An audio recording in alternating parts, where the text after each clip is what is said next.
You called my intellect a cancer, but it's funny how truth always feels like a terminal illness to ignorance. But let's address the real elephant in the room. The real cancer in this community isn't intellect, it's the glorification of stupidity. This is where you all are colorblind. The system never needed to stay white, it needed to stay in control. Back then they owned bodies, today they own minds. Let's get this straight, the black slave owner mentality didn't die with slavery. It just evolved into the melanated person in power today. The only difference is now they sit comfortably in a system built off the backs of your ancestors, playing gatekeeper to the walls that were built to keep you out. They no longer need whips because they have corporate checks, microphones, and influence to get that mind. Now it's all psychological. Back then they sold bodies, now they sell narratives, which might explain why you all are stupid enough to let your kids listen to these rappers who are clearly contracted by medical companies to promote drugs they don't take.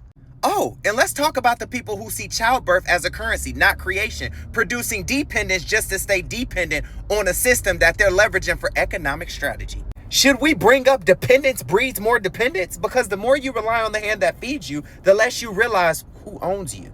So don't talk to me about a system where you have a group of willing participants who will produce the stereotype, be the stereotype, and cry oppression when the world mirrors back to them what they consistently market. But let me give you perspective. Slavery was never abolished by a proclamation. It just evolved into a self-governed captivity. You know what's funny? Black people don't have the flexibility to be something outside the stereotype because as soon as they do, they get policed by their own people because what they're doing does not mirror the limitations. And what's never addressed is this false ideology of black power because you all will go above and beyond to make sure there is no power in being black. Look at any other race. We are the only ones that turns entertainers into philosophers and get mad when the culture becomes a product of the very minds that we refuse to challenge. Think about this. The blood that once fertilized freedom now waters foolishness. The Underground Railroad led our bodies north and somehow our minds still ended up south.